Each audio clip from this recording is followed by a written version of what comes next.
എല്ലാവർക്കും നമസ്കാരം. മറുനാടൻ പ്രേക്ഷകർക്ക് സ്വാഗതം. ജഗത് ജയപ്രകാശാണ് കൂടെയുള്ളത്. ജഗത് നമസ്കാരം.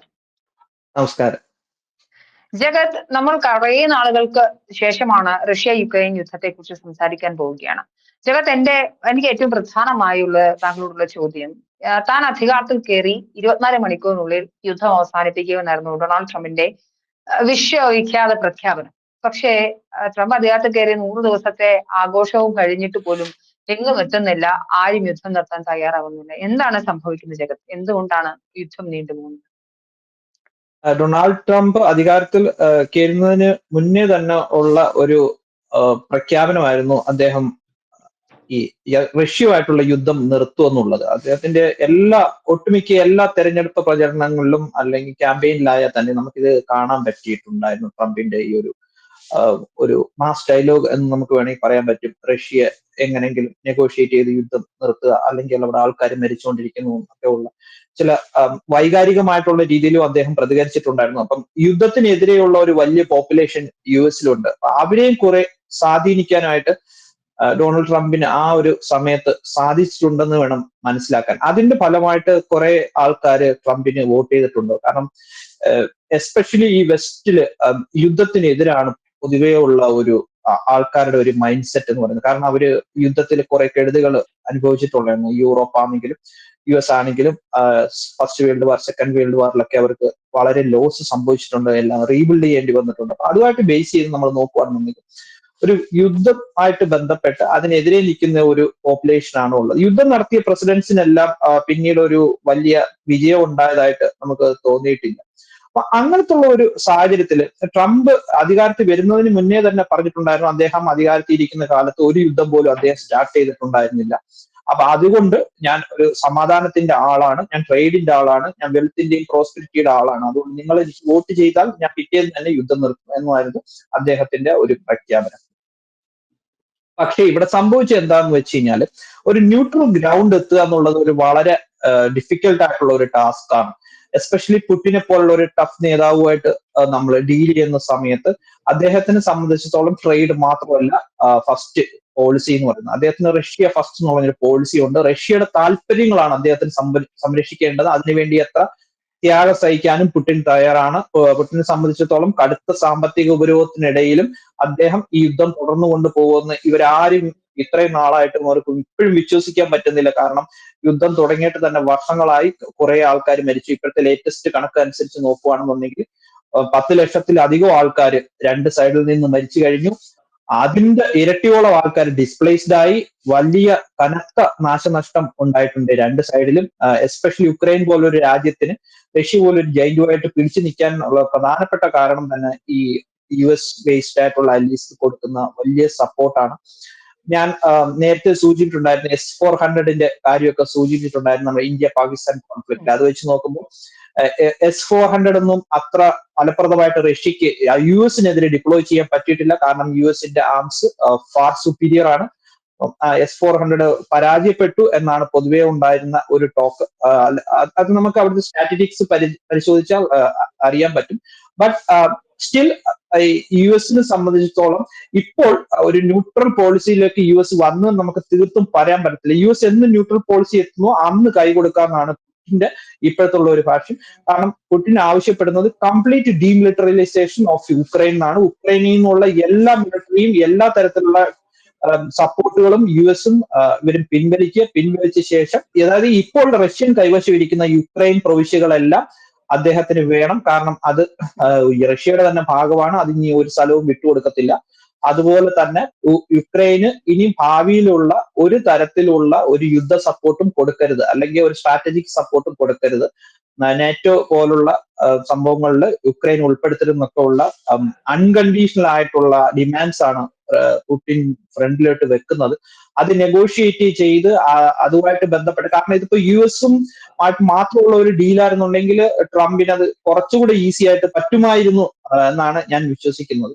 പക്ഷെ ഇതിപ്പോ US മാത്രമായിട്ട് ഉള്ള ഇതിനകത്ത് സ്റ്റേക്ക് ഹോൾഡേഴ്സ് എൻ്റയർ യൂറോപ്പ് ഉണ്ട്. കാരണം ഇത് യൂറോപ്പിനെ സംബന്ധിച്ചിടത്തോളം ഇതൊരു വലിയ ഒരു സെക്യൂരിറ്റി കൺസേൺ ആണ്. കാരണം യൂറോപ്പിലോ എത്രയോ രാജ്യങ്ങൾ, യൂറോപ്യൻ യൂണിയനിൽ തന്നെ രാജ്യങ്ങൾ എടുത്ത് നോക്കിക്കഴിഞ്ഞാൽ അവരെല്ലാം സംബന്ധിച്ചുള്ള റഷ്യ ഒരു ത്രെട്ടനിങ് ആയിട്ടുള്ള ഒരു മേജർ വേൾഡ് പവറാണ്. അപ്പം അതിനെ ഡിഫെൻഡ് ചെയ്യുക, യൂറോപ്പിനെ ഡിഫെൻഡ് ചെയ്യേണ്ടത് യു എസിനെ സംബന്ധിച്ചിടത്തോളം ഒരു സ്ട്രാറ്റജിക് ആയിട്ടുള്ള ഒരു കാര്യമാണ്. കാരണം ജോഗ്രഫിക്കലി റഷ്യയുമായിട്ട് യു എസിന് ഡയറക്റ്റ് ബന്ധമില്ലെങ്കിൽ പോലും യൂറോപ്പുമായിട്ട് ബന്ധപ്പെട്ട് ട്രേഡും മറ്റുള്ള പല വർഷങ്ങളായിട്ടുള്ള അവരുടെ റിലേഷൻഷിപ്പ് കണക്കെടുക്കുമ്പോഴത്തേക്ക് യു എസ് ഒരു പരിധിവരെ യൂറോപ്യൻ താല്പര്യങ്ങൾക്ക് കൂട്ടു നിൽക്കേണ്ടി വരും. അതിന്റെ ഒരു ഭാഗമായിട്ടാണ് ട്രംപിന് ഒരു യൂണിലാറ്ററൽ ആയിട്ടുള്ള ഒരു ഡിസിഷൻ എടുക്കാൻ പറ്റാത്തതെന്ന് വേണം നമുക്ക് അനാലിസിസ് ചെയ്യാൻ. അത് തന്നെയാണ് പൊതുവെയുള്ള ഒരു അനാലിസിസ്. കാരണം ട്രംപിന്റെ പക്ഷക്കാര് പറയുന്ന ഒരു അനാലിസിസ് അങ്ങനെ തന്നെയാണ്. കാരണം ട്രംപിനെ സംബന്ധിച്ചിടത്തോളം അദ്ദേഹമല്ല യുദ്ധം ചെയ്യുന്ന ഉക്രൈനാണ്. ഉക്രൈന് സപ്പോർട്ട് കൊടുക്കുന്നത് എല്ലാ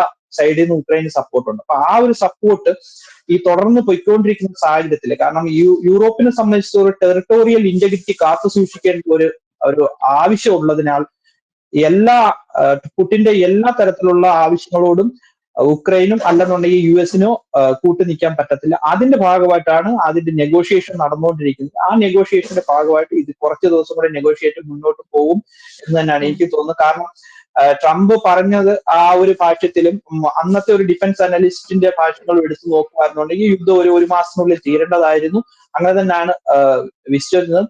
പക്ഷേ എന്താണോ ബൈഡന്റെ കാലഘട്ടം, ആ കാലഘട്ടത്തിൽ നിന്നും വളരെ നല്ല ഒരു പ്രോഗ്രസ് ഇപ്പോൾ നടന്നിട്ടുണ്ട്. അറ്റ്ലീസ്റ്റ് കുറെ ടോക്സ് നടക്കുന്നുണ്ട് പുടിനുമായിട്ടും സെലൻസ്കി ആയിട്ടും ഒക്കെ. ട്രംപ് ആത്മാർത്ഥത്തോട് ശ്രമിക്കുന്നുണ്ട് എന്ന് വേണം ഇതിൽ നിന്ന് നമുക്ക് അനുമാനിക്കാനായിട്ട്. അദ്ദേഹം സംസാരിക്കുന്നുണ്ട്, അദ്ദേഹം എല്ലാ തരത്തിലുള്ള കാര്യങ്ങളും നോക്കുന്നുണ്ട്. അത് വർക്കൗട്ട് ആവാതെ വരുവാണെന്നുണ്ടെങ്കിൽ അതിലൊരു പ്ലാൻ ബിയും അദ്ദേഹം ഇപ്പൊ തയ്യാറാക്കിയിട്ടുണ്ടെന്ന് വേണം നമുക്ക് മനസ്സിലാക്കാൻ. അതിന്റെ ഭാഗമായിട്ടാണ് ഇപ്പോ ലിയോ 14 ഈ സംസാരത്തിൽ ഉൾപ്പെടുത്തണം എന്ന് അദ്ദേഹം പറഞ്ഞത്. അപ്പം എല്ലാ തരത്തിലും അദ്ദേഹം നോക്കുകയാണ്. കാരണം അമേരിക്കൻ പ്രസിഡന്റ് കഴിഞ്ഞാൽ പിന്നെ ലോകത്തെ മോസ്റ്റ് പവർഫുൾ ആയിട്ടുള്ള വ്യക്തി പോപ്പാണ്. പോപ്പിനെയും കൂടി ഇതിനകത്ത് ഇൻവോൾവ് ചെയ്ത ശേഷം കുറച്ചുകൂടി ന്യൂട്രൽ ആയിട്ടുള്ള ഒരു ഗ്രൗണ്ട് കണ്ടെത്തുക പുടിനെ എങ്ങനെയെങ്കിലും. കാരണം ഇപ്പോൾ സോവിയറ്റ് റഷ്യയിലെ കമ്മ്യൂണിസത്തിന്റെ തകർച്ചയ്ക്ക് ശേഷം ഇപ്പം അവിടെ ചർച്ചെല്ലാം വളരെ പവർഫുൾ ആണ് സോവിയറ്റ് റഷ്യയിൽ. അപ്പോൾ അതുമായിട്ട് ബന്ധപ്പെട്ട ഒരു നെഗോഷിയേഷൻ ഇനി സ്ട്രൈക്ക് ചെയ്യാൻ പറ്റുമെന്നാണ് ട്രംപിന്റെ പുതിയ ഒരു സ്ട്രാറ്റജി. അത് വർക്ക് ചെയ്യുമോ ജഗത്ത്? അതായത് ആര് പറഞ്ഞാലും കേൾക്കാത്ത പുടിൻ എന്നാണ് പറയാറുള്ളത്. അങ്ങനെയാണെങ്കിൽ നേരത്തെ ആകാമായിരുന്നല്ലോ. മാത്രമല്ല സെലൻസ്കി ഒരു അടി പോലും അവരുടെ ആവശ്യങ്ങളിൽ നിന്നും പിന്നോട്ട് പോകുന്നില്ല. മാത്രമല്ല കഴിഞ്ഞ ദിവസം യുദ്ധം തുടങ്ങിയിട്ടുള്ള ഏറ്റവും വലിയ ഡ്രോൺ അറ്റാക്ക് യുക്രൈനിലേക്ക് റഷ്യ നടത്തുകയുണ്ടായി. കഴിഞ്ഞ ദിവസത്തെ ട്രംപിന്റെ പ്രസംഗത്തിൽ ഉൾപ്പെടെ അദ്ദേഹം പറഞ്ഞത് ഒരാഴ്ചയിലും 5000 പേർ വെച്ചിട്ട് മിനിമം മരിക്കുന്ന ഒരു സാഹചര്യം ഉണ്ടാകുന്നത്. സോ എന്റെ ചോദ്യം, ഇങ്ങനെയുള്ള എന്തെങ്കിലും ഒരു ന്യൂട്രൽ പൊസിഷനിലേക്ക് പുടിൻ വരാനുള്ള സാധ്യതയുണ്ട്? പുടിൻ വരാനുള്ള സാധ്യത ഇനിയുള്ളത് ഈ പറഞ്ഞതുപോലെ എല്ലാ തരത്തിലും ഒരു നെഗോസിയേഷൻ കൊണ്ടുവരിക. അപ്പൊ ഒരു ടേബിളിനകത്ത് ആരെയൊക്കെ നമുക്ക് കൊണ്ടുവരാൻ പറ്റുമോ അവരെ എല്ലാം ഇൻവോൾവ് ലോകരാഷ്ട്രങ്ങൾ മുഴുവൻ റഷ്യനെ ഉപരോധിച്ചപ്പോഴും അനങ്ങാത്ത പുടിനാണ്. അതെ. ഇപ്പം ട്രംപ് നോക്കുന്നത്, ട്രംപ് ആദ്യം ശ്രമിച്ചത് ട്രംപ് ഒറ്റയ്ക്ക് ഒരു വൺ മാൻ ഷോ നടത്തി ഇത് യുദ്ധം തീർക്കാൻ പറ്റുമെന്ന് അദ്ദേഹം ശ്രമിച്ചു. പക്ഷെ അത് നടന്നില്ല. കാരണം ട്രംപിന്റെ വൺ മാൻ ഷോയിൽ തീരുന്ന ഒരു യുദ്ധമല്ല. അപ്പൊ അത് മനസ്സിലാക്കി ട്രംപ് ഇപ്പൊ സ്ട്രാറ്റജി ചേഞ്ച് ചെയ്തേക്കാണ്. അതിന്റെ ഭാഗമായിട്ടാണ് പോപ്പിനെ ഇപ്പോൾ ഈ ഒരു ഇഷ്യൂവിനകത്തായിട്ട് അദ്ദേഹം ക്ഷണിക്കുന്നത്. എന്റെ ഒരു അനുമാനം കറക്റ്റ് ആണെന്നുണ്ടെങ്കിൽ പോപ്പ് ഈ ഇഷ്യൂവിൽ ഇന്റർവ്യൂ ചെയ്യും എന്ന് തന്നെയാണ് തോന്നുന്നത്. കാരണം പോപ്പിനെ സംബന്ധിച്ചിടത്തോളം പോപ്പിന് ഉക്രൈനുമായിട്ട് പോപ്പിന് ഒരു സിമ്പതി ഉണ്ട്. മറ്റ് മാർപ്പാപ്പയെ പോലെ അല്ലായിരുന്നു. അദ്ദേഹം കുറച്ചുകൂടെ സിമ്പത്തറ്റിക് ആണ്. ഉക്രൈനിൽ എങ്ങനെയെങ്കിലും യുദ്ധം നിർത്തണമെന്നും അദ്ദേഹത്തിന് താല്പര്യമുണ്ട്. അപ്പൊ ആ ഒരു താല്പര്യം നമ്മൾ കണക്കിലെടുക്കുകയാണെന്നുണ്ടെങ്കിൽ പോപ്പ് ഇതിനകത്ത് ഇന്റർവ്യൂ ചെയ്ത ശേഷം ഒരു ടോക്ക് നടന്നു കഴിഞ്ഞാൽ പുടിന് കുറച്ചുകൂടെ അദ്ദേഹത്തിന്റെ ഒരു കുറച്ച് ഈ പറഞ്ഞ നിൽക്കുന്ന താൻ പിടിച്ച മുയലിന് 3 കൊമ്പ് എന്നുള്ള ഒരു പൊസിഷനിൽ നിന്ന് കുറച്ചെങ്കിലും ഒന്ന് അയഞ്ഞു കഴിഞ്ഞാൽ ഒരു യൂണിലാറ്ററൽ ആയിട്ടുള്ള ഒരു പൊസിഷനിൽ എത്താൻ പറ്റിയില്ലെങ്കിൽ പോലും എല്ലാവർക്കും അഗ്രിയബിൾ ആവുന്ന ഒരു പൊസിഷനിൽ എത്തിയ ശേഷം അത് ഒരു സീസ് ഫയറിലേക്ക് കൊണ്ടുവരിക എന്നുള്ളതായിരിക്കും ഇപ്പം ട്രംപിന്റെ അത് പ്രധാനപ്പെട്ട ലക്ഷ്യം. കാരണം അദ്ദേഹത്തിന്റെ ടാക്ടിക്സ്, നയതന്ത്ര ടാക്ടിക്സ് ഒന്നും ഫലിച്ചിരുന്ന അദ്ദേഹത്തിന് തന്നെ ഇപ്പം മനസ്സിലായിട്ടുണ്ട്. അതിനാൽ പോപ്പ് ഇന്റർവ്യൂ ചെയ്ത ശേഷം ഇതിനൊരു സീസ് ഫയർ കിട്ടും എന്നാണ് അദ്ദേഹം പറഞ്ഞുള്ളത്. അതുപോലെ തന്നെ വത്തിക്കാൻ ഓൾറെഡി പറഞ്ഞിട്ടുണ്ട്, ഞങ്ങൾ പീസ് ടോക്ക് ഇനിഷ്യേറ്റ് ചെയ്യാൻ വേണ്ടിയിട്ട് ഞങ്ങൾ തയ്യാറാണ്. അതുപോലെ തന്നെ ലോകത്ത് സമാധാനം കൊണ്ടുവരുന്നത് ഒരു കാത്തലിക് ചർച്ചിന്റെ ഒരു മീഡിയേറ്ററി പൊസിഷന്റെ ഒരു ഭാഗമാണ്. അത് എന്നും കാത്തലിക് ചർച്ച് ലോകത്ത് സമാധാനം കൊണ്ടുവരാൻ വേണ്ടി എല്ലാ കാലത്തും ശ്രമിച്ചിട്ടുണ്ട്. അതിന്റെ ഭാഗമായിട്ട് ഇപ്പോൾ ഉള്ള പോപ്പ് അദ്ദേഹം US പൗരൻ കൂടാണ്. അപ്പം അതുമായിട്ട് ബന്ധപ്പെട്ട് അദ്ദേഹം കുറച്ചുകൂടെ ഒരു ഗ്ലോബൽ സിറ്റിസൺ എന്നുള്ള രീതിയിൽ അദ്ദേഹം പെരുമാറും. അതെ, കത്തോലിക് ചർച്ചിന്റെ മാത്രമല്ല, ലോകത്തുള്ള എല്ലാ ആൾക്കാരുടെയും ഒരു വെൽബീയിങ്ങിന് വേണ്ടിയിട്ട് അദ്ദേഹം ഈ ഒരു ടോക്കിനകത്ത് പങ്കെടുക്കുമെന്ന് തന്നെ വേണം നമുക്ക് പ്രത്യാശിക്കുക. അതേ പ്രത്യാശയോട് തന്നെയാണ് ട്രംപും ഈ ഒരു പീസ് ടോക്കുമായിട്ട് മുന്നോട്ട് പോകുന്നത്. അപ്പം അങ്ങനെയാണെന്നുണ്ടെങ്കിൽ ഈ പ്ലാൻ വർക്കൗട്ട് ആവുകയാണെന്നുണ്ടെങ്കിൽ ഇതിൽ മാത്രമേ യുദ്ധം നിൽക്കത്തുള്ളൂ. അല്ലെന്നുണ്ടെങ്കിൽ ഈ പോപ്പിന്റെ പ്ലാൻ വർക്കൗട്ട് ആയില്ലെന്നുണ്ടെങ്കിൽ യുദ്ധം ഉടനെ ഒന്നും തീരുവൊന്നും ഇപ്പോഴത്തെ സാഹചര്യത്തിൽ നമുക്ക് പറയാൻ പറ്റത്തില്ല. But it is too early to judge. നമുക്ക് വെയിറ്റ് ചെയ്ത് നമുക്ക് കാണേണ്ടി വരും എന്താണ് സംഭവിക്കുന്നത്. ഒരു ചോദ്യം കൂടെ ജഗത്, ഇതിൽ സെലൻസ്കിയുടെ ഒരു സ്റ്റാൻഡ് പോയിന്റ് ഉണ്ട്. അതായത് അവരുടെ പ്രവിശ്യകൾ റഷ്യ അറ്റാക്ക് ചെയ്തെടുത്തതാണ്. അത് തിരിച്ചു കൊടുക്കാൻ ഒരു രാഷ്ട്ര നേതാവ് എന്തായാലും സന്നദ്ധമാകുമെന്ന് പ്രതീക്ഷിക്കേണ്ടതില്ല. മാത്രമല്ല, ഈ നമുക്കറിയാം ബൈഡന്റെ രാഷ്ട്രീയം അതിലൊക്കെ യുദ്ധം ആരംഭിക്കുന്നതിനും നിലനിൽക്കുന്നതിനും ഒക്കെ ഒരുപാട് സഹായിച്ചിട്ടുണ്ട്. ട്രംപ് വന്നതിന് ശേഷം ഇപ്പോ സെലൻസ്കിയും ട്രംപുമായി ഉണ്ടായ അസ്വാരസ്യങ്ങളും വഴക്കുകളും ഒക്കെ നമ്മൾ കണ്ടതാണ്. അവർ തമ്മിൽ എക്സ് പ്ലാറ്റ്ഫോമിൽ കൂടിയും ഒക്കെ വന്നിട്ടുണ്ടായിരുന്ന പ്രശ്നങ്ങളും വഴക്കുകളും ഒക്കെ. ഇപ്പൊ എന്താണ് US-ന് സെലൻസ്കിയോട് അല്ലെങ്കിൽ യുക്രൈനോടുള്ള പൊളിറ്റിക്കൽ ഇടപാട്, അല്ലെങ്കിൽ സ്ട്രാറ്റജി, അല്ലെങ്കിൽ ഡീൽ എങ്ങനെയാണ്? ആ ഒരു ട്രംപിന്റെ പോളിസി, ഈ പുതിയ പോളിസി വന്ന ശേഷം എയ്ഡുകൾ വെട്ടിക്കുറയ്ക്കുക, കൂടുതൽ സപ്പോർട്ട് കൊടുക്കാതിരിക്കുക, അങ്ങനത്തുള്ള പല ത്രെറ്റനിങ് ആയിട്ടുള്ള പല സംഭവങ്ങളും ട്രംപ് എടുത്തിട്ടുണ്ടെങ്കിൽ പോലും ഞാൻ നേരത്തെ സൂചിപ്പിച്ചിട്ടുണ്ട്, ഇതിനകത്ത് ട്രംപ് മാത്രമല്ല സ്റ്റേക്ക് ഹോൾഡർ. യൂറോപ്പ് എന്ന് പറയുന്ന വലിയൊരു സാമ്പത്തിക ശക്തിയുണ്ട്. അപ്പൊ ട്രംപ് സഹായിച്ചില്ലെങ്കിലും യൂറോപ്പിന് സഹായിക്കാൻ പറ്റും. യൂറോപ്പ് കുറച്ചുകൂടെ ഫണ്ട്സ് മൊബിലൈസ് ചെയ്യുക. എസ്പെഷ്യലി ഇപ്പൊ UK, കാനഡ ഒക്കെ ഒരു പുതിയ ഡീലിലേക്ക് വന്നിരിക്കുകയാണ്. അപ്പം കാനഡയും US-ഉമായിട്ടും ഇപ്പൊ ഒരു റിഫ്റ്റ് ഇപ്പം നിലനിൽക്കുന്നുണ്ട്. അപ്പൊ ആ റിഫ്റ്റിന്റെ ഭാഗമായിട്ട് കാനഡയുടെ കൂടെ ഒരു മോറൽ സപ്പോർട്ട് ഇപ്പം യൂറോപ്പിന് കൂടുതലായിട്ട് കിട്ടുന്നുണ്ട്. അപ്പൊ കാനഡ UK കൂടുതൽ ട്രേഡ് ആൻഡ് ഫ്രണ്ട്ഷിപ്പ്, ആ ട്രീറ്റി കൂടുതൽ ഒന്ന് മെച്ചപ്പെടുത്തുക, US-ഉമായിട്ട് ഒന്ന് അകലം പാലിക്കുക എന്നൊക്കെ ഉള്ള ഒരു പുതിയ ഒരു ഫോർമുല ഇവിടെ ഈ നോർത്ത് അമേരിക്കൻ കോണ്ടാക്സിലും വന്നിട്ടുണ്ട്. അപ്പം US സംബന്ധിച്ചിടത്തോളം US പറയുന്ന കാര്യങ്ങളെല്ലാം ഇപ്പൊ US ഒറ്റയ്ക്ക് തന്നെ ചുമക്കേണ്ടി വരും. ഇപ്പം കാനഡയുടെ തോളിലോട്ട് അത് വെക്കാൻ പറ്റത്തില്ല. കാനഡയും ഇപ്പം ഓൾമോസ്റ്റ് യൂറോപ്പുമായിട്ട് അലൈൻഡ് ആണ്. കാരണം ഇവിടെയും UK-യിലും കാനഡയിലും ഒക്കെ ഭരിക്കുന്നത് ലിബറൽ പാർട്ടിയാണ്. അപ്പൊ ലിബറൽ പാർട്ടിയുടെ പോളിസീസ് വേറെയാണ്. അപ്പൊ അതുമായിട്ട് അലൈൻ ചെയ്യുന്ന പാർട്ട്നേഴ്സ് എല്ലാം ഇപ്പം ഒരേ ഒരു കൊടക്കയിൽ വന്നെന്ന് വേണം മനസ്സിലാക്കാനായിട്ട്. അതുകൊണ്ടാണ് ട്രംപിന്റെ പ്രഷർ ടാക്ടിക്സ് ഒന്നും വർക്ക്ഔട്ട് ആവാത്തത്. അതുപോലെ തന്നെ സെലൻസ്കി ആയാൽ പോലും ലിബറൽ ഭരണാധികാരികളുമായിട്ട് നല്ല ഒരു സൗഹൃദമുണ്ട്. ഇപ്പം ട്രൂഡോ ആയിട്ടായിരുന്നെങ്കിലും, നേരത്തെ ഇരുന്ന ട്രൂഡോ ആയിട്ടായിരുന്നെങ്കിലും, ഇപ്പൊ കീർ സ്റ്റാർമറുമായിട്ടാണെങ്കിലും അദ്ദേഹത്തിന് നല്ല ഒരു സൗഹൃദമുണ്ട്. അതുപോലെ തന്നെ ആ ബന്ധങ്ങളൊക്കെ സെലൻസ്കിക്ക് നല്ല രീതിയിൽ ഉപയോഗിക്കാൻ പറ്റുന്നുണ്ട്. അതുപോലെ തന്നെ ഇൻഫർമേഷൻ വാർഫെയർ സംബന്ധിച്ചിടത്തോളം, സെലൻസ്കിയെ സംബന്ധിച്ചിടത്തോളം ഈ രാജ്യങ്ങളിലൊക്കെ ഉള്ള ആൾക്കാരെ സ്വാധീനിക്കുന്ന രീതിയിലുള്ള ഒരു പിക്ചറാണ് അവിടെ നമുക്ക് കാണാൻ കഴിയുന്നത്. ഒരു പബ്ലിക് ഇപ്പോഴും പെർസെപ്ഷൻ സെലൻസ്കിയുടെ കൂടാണ്. കാരണം Russia is termed as an aggressor. അപ്പൊ ആ ഒരു പോളിസിയിൽ അങ്ങനത്തെ ഒരു പിക്ചർ നിൽക്കുന്നിടത്തോളം കാലം ഈ ജനങ്ങളുടെ അപ്രൂവൽ ഇല്ലാതെ ഇവിടെ നിന്നുള്ള ഭരണാധികാരികൾക്ക് ഒന്നും ചെയ്യാൻ പറ്റില്ല. കാരണം US-ഉം ആത്യന്തികമായിട്ട് ഇവരെല്ലാം ഡെമോക്രസിയാണ്. അപ്പം ഡെമോക്രാറ്റിക് ആയിട്ടുള്ള പൊസിഷൻസ് ഇരിക്കുന്ന ആൾക്കാർ ജനങ്ങളെ ഭയപ്പെടേണ്ടിയിരിക്കുന്നു. ബട്ട് പുടിനെ സംബന്ധിച്ചിടത്തോളം റഷ്യയിൽ ഡെമോക്രസി ഉണ്ടെങ്കിലും പുടിൻ തന്നെയാണ് നമ്മുടെ ഒരു ഓട്ടോക്രാറ്റിനെ പോലെ ഭരിച്ചുകൊണ്ടിരിക്കുന്നത്. അദ്ദേഹം ഫുള്ള് കൺട്രോൾ ചെയ്യാണ്. അപ്പൊ അദ്ദേഹത്തിനെ സംബന്ധിച്ചിടത്തോളം ജനങ്ങളുടെ വോട്ടിനെയും മറ്റും ഒന്നും പേടിക്കേണ്ട കാര്യമില്ല. ടോട്ടൽ ഒരു പെർസെപ്ഷൻ പുടിൻ അനുകൂലമാണ്. റഷ്യയെ സംബന്ധിച്ചിടത്തോളം ഒരു അൾട്രാ നാഷണലിസം അവിടെ നിലനിൽക്കുന്നുണ്ട്. Russians are far more nationalist than other European counter parts. അപ്പം റഷ്യൻസിനെ സംബന്ധിച്ചിടത്തോളം ആ നാഷണലിസ്റ്റ് വികാരമാണ് പുടിന്റെ പവർ. അതുകൊണ്ടാണ് ഇത്രയും വലിയ സാമ്പത്തിക ബുദ്ധിമുട്ടും ഞെരുക്കങ്ങളും ഒക്കെ വന്ന ശേഷവും പുടിൻ ഇപ്പോഴും അധികാരത്തിലിരിക്കുന്നു. അദ്ദേഹത്തിന് ഹൈ അപ്രൂവൽ റേറ്റിംഗ്സ് റഷ്യന്റെ ഭാഗത്തു നിന്നും ഉണ്ട്. റഷ്യ പോലെ തന്നെ വളരെ അധികം നാഷണലിസ്റ്റ് ആയിട്ടുള്ള ഒരു പോപ്പുലേഷനാണ് ഇന്ത്യയുടെ പോപ്പുലേഷൻ. അതുകൊണ്ട് ഇന്ത്യയുടെ മോറൽ സപ്പോർട്ടും റഷ്യക്കുണ്ട്. അതുകൊണ്ട് യുക്രൈനെ സംബന്ധിച്ചിടത്തോളം ഇനി വളരെ ശ്രദ്ധിച്ചു വേണം ഈ ഒരു കാര്യത്തിൽ മുന്നോട്ട് പോകാൻ. കാരണം ഈ യുദ്ധം ചെയ്യാൻ വേണ്ടിയിട്ടുള്ള റിസോഴ്സ് എന്ന് പറയുന്നത് അക്ഷയപാത്രത്തിൽ നിന്ന് പുറത്തെടുക്കുന്ന സാധനമൊന്നുമില്ല. കുറച്ചു നാളുകൂടെ ഇങ്ങനെ യുദ്ധം മുന്നോട്ട് കൊണ്ടുപോയി കഴിഞ്ഞാലും അതിന് ആത്യന്തികമായിട്ടുള്ള ഒരു എൻഡ് വരുമെന്നാണ് എല്ലാവരും പ്രതീക്ഷ. അതിപ്പം ചിലപ്പം ഉക്രൈന്റെ സർവനാശത്തിലോ അല്ലെന്നുണ്ടെങ്കിൽ റഷ്യയുടെ പിന്മാറ്റത്തിലോ ഒക്കെ ആയിരിക്കും. പക്ഷെ അത് എങ്ങനെയാണെന്ന് നമുക്ക് ഇപ്പം പറയാൻ പറ്റില്ല. ബട്ട് സെലൻസ്കിയെ സംബന്ധിച്ചിടത്തോളം മോറൽ സപ്പോർട്ട് കൂടിയിട്ടുണ്ട് എന്ന് വേണം മനസ്സിലാക്കാൻ. കാരണം ഇപ്പൊ കാനഡയിലും ഇലക്ഷൻ കഴിഞ്ഞു. ഇവിടെ മാർക്കാർണി ആണ് ഇവിടെ അധികാരത്തിൽ വന്നേക്കുന്നത്. അപ്പൊ അദ്ദേഹവും അവരുടെ ലിബറൽ പാർട്ടിയുടെ നയങ്ങളുമായിട്ട് ബന്ധപ്പെട്ട് ഒരു നല്ല സപ്പോർട്ട് ഇപ്പം ഉണ്ട്.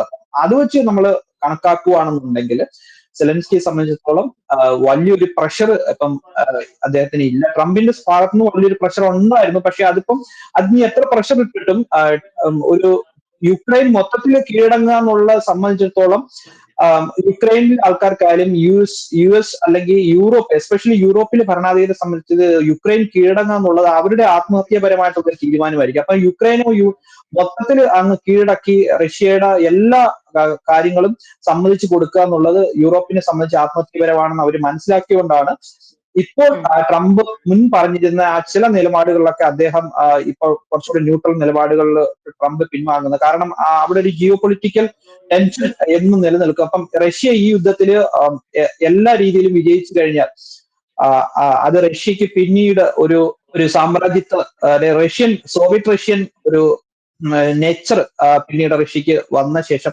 കൂടുതൽ, അതായത് പണ്ട് സോവിയറ്റ് റഷ്യ എന്നൊക്കെ വിട്ടുപോയ രാജ്യങ്ങളെ വീണ്ടും സോവിയറ്റ് റഷ്യയുടെ അല്ലെ റഷ്യൻ ചേരിയിലേക്ക് പോവോ എന്നുള്ള ഒരു കൺഫ്യൂഷൻ അവർക്ക് ഉണ്ട്. അതിപ്പോ നമുക്ക് എവിഡന്റ് ആയിട്ട് നമുക്ക് കാണാൻ പറ്റുന്നുണ്ട്. എസ്പെഷ്യലി പഴയ സോവിയറ്റ് റഷ്യൻ രാജ്യങ്ങളായ ബെലാറസ്, പോളണ്ട്, ഹംഗറി, റുമേനിയ തുടങ്ങിയ രാജ്യങ്ങളെല്ലാം തന്നെ ഇപ്പൊ യൂറോപ്യൻ യൂണിയന്റെ ഭാഗമാണെങ്കിൽ കൂടി ഇവർക്കെല്ലാം ഒരു ന്യൂട്രൽ സ്റ്റാൻഡാണ് അവിടെ ഉള്ളത്. ഇവരാരും ഇപ്പം വെസ്റ്റ് അല്ലെങ്കിൽ മറ്റുള്ള യൂറോപ്യൻ രാജ്യങ്ങളെ പോലെ ബ്ലാങ്കറ്റ് ആയിട്ടുള്ള ഒരു സപ്പോർട്ടൊന്നും സെലൻസ്കിക്ക് കൊടുക്കുന്നില്ല. അപ്പൊ അത് ആ ഒരു ഭാഗം നമ്മൾ കാണുന്നില്ല. അപ്പൊ അങ്ങനെ വരുമ്പോഴത്തേക്ക് ഇവരൊരു കയ്യാലപ്പുറത്തിരിക്കുന്ന തേങ്ങ പോലെ ഈ പഴയ ഈസ്റ്റേൺ യൂറോപ്പ് അങ്ങനെ ഇരിക്കുന്ന ആ ഒരു സാഹചര്യത്തിൽ പുട്ടിന് ഇപ്പൊ മൊത്തത്തിൽ വഴങ്ങി കൊടുത്തു കഴിഞ്ഞാൽ യൂറോപ്യൻ യൂണിയൻ തന്നെ ബ്രേക്കായി പോകുമെന്നുള്ള അവർക്കൊരു ഭയമുണ്ട്. കാരണം യൂറോപ്യൻ യൂണിയനിലെ പ്രധാനപ്പെട്ട ഫോഴ്സസ് ആയ ഫ്രാൻസ്, UK, ജർമ്മനി തുടങ്ങിയ രാജ്യങ്ങൾക്ക് അവരുടെ താല്പര്യങ്ങൾക്കെതിരായിട്ട് ഒന്നും ബാക്കിയുള്ള യൂറോപ്യൻ യൂണിയൻ രാജ്യങ്ങൾക്ക് നിൽക്കാൻ പറ്റത്തില്ല. യൂറോപ്യൻ യൂണിയൻ എന്നൊക്കെ പറയുന്നുണ്ടെങ്കിൽ ഇവർ തന്നെയാണ് അവിടുത്തെ ഈ മാമോത്ത് രാജ്യങ്ങളാണ് അവിടുത്തെ നയങ്ങളും സമ്പത്തും എല്ലാം കൈകാര്യം ചെയ്യുന്നത്. കാരണം ഇവരുടെ ഈ യൂറോപ്യൻ യൂണിയന്റെ ടോട്ടൽ GDP എടുത്താൽ തന്നെ ഒരു 70% ഈ 3 രാജ്യങ്ങളുമാണ് കോൺട്രിബ്യൂട്ട് ചെയ്യുന്നത്. അപ്പൊ അങ്ങനെ വരുമ്പോഴത്തേക്ക് മറ്റുള്ള രാജ്യങ്ങൾ ഈ സോവിയറ്റ് റഷ്യയിൽ നിന്നും ബ്രേക്കപ്പ് ആയി പോയ രാജ്യങ്ങൾ അവർക്ക് യൂറോപ്യൻ യൂണിയനിൽ ഒരു സ്റ്റാൻഡ് പോയിന്റ് ഉണ്ടെങ്കിൽ പോലും യൂറോപ്യൻ യൂണിയന്റെ പാർലമെന്റ് എല്ലാം നയിക്കുന്നതും അതിന് ഫണ്ട് ചെയ്യുന്നതും അതിന് വേണ്ടുന്നുള്ള എല്ലാ സപ്പോർട്ടും കൊടുക്കുന്നത് ഞാൻ ഈ പറഞ്ഞ 3 രാജ്യങ്ങളാണ്, ഫ്രാൻസ്, ജർമ്മനി, UK. അപ്പൊ അവരുടെ താല്പര്യങ്ങൾക്ക് എതിരായിട്ട് യൂറോപ്യൻ യൂണിയനകത്തുള്ള മറ്റു രാജ്യങ്ങൾക്ക് ഒന്നും പറയാൻ പറ്റത്തില്ല. അത് പറഞ്ഞാലും അവിടെ യൂറോപ്യൻ യൂണിയനിൽ അവരുടെ പാർലമെന്റിലൊന്നും അത് വർക്കൗട്ട് ആവത്തില്ല. ബട്ട് അവിടുന്നും ചില അവസരങ്ങൾ കേൾക്കുന്നുണ്ട്.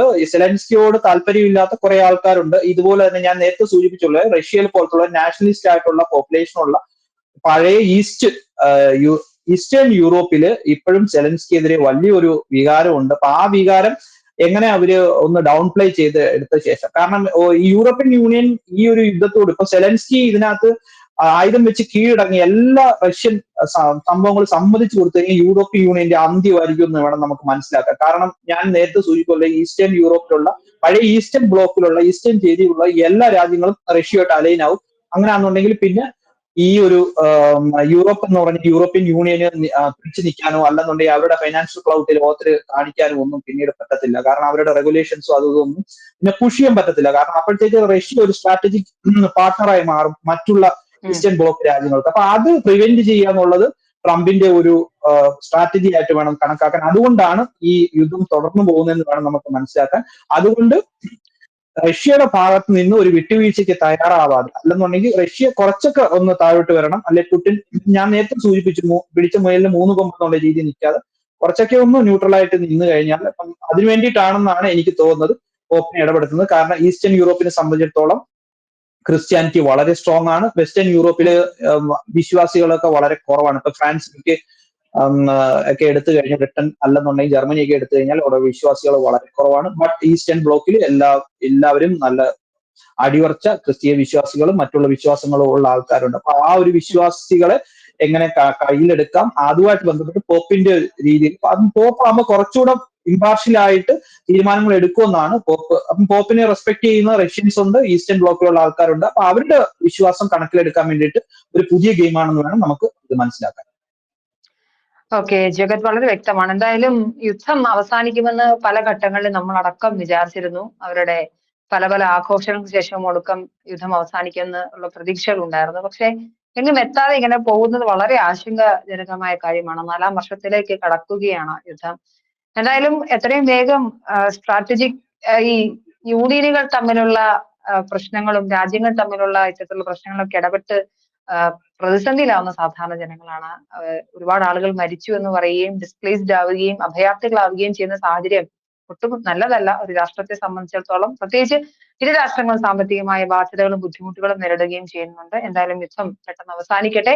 എന്തായാലും വരുന്ന ഓരോ ദിവസവും വരുന്ന അപ്ഡേറ്റുകൾ നമുക്ക് മറുനാളിൽ തന്നെ ചർച്ച ചെയ്യാം. ഒരുപാട് നമസ്കാരം ജഗത്. Thank you.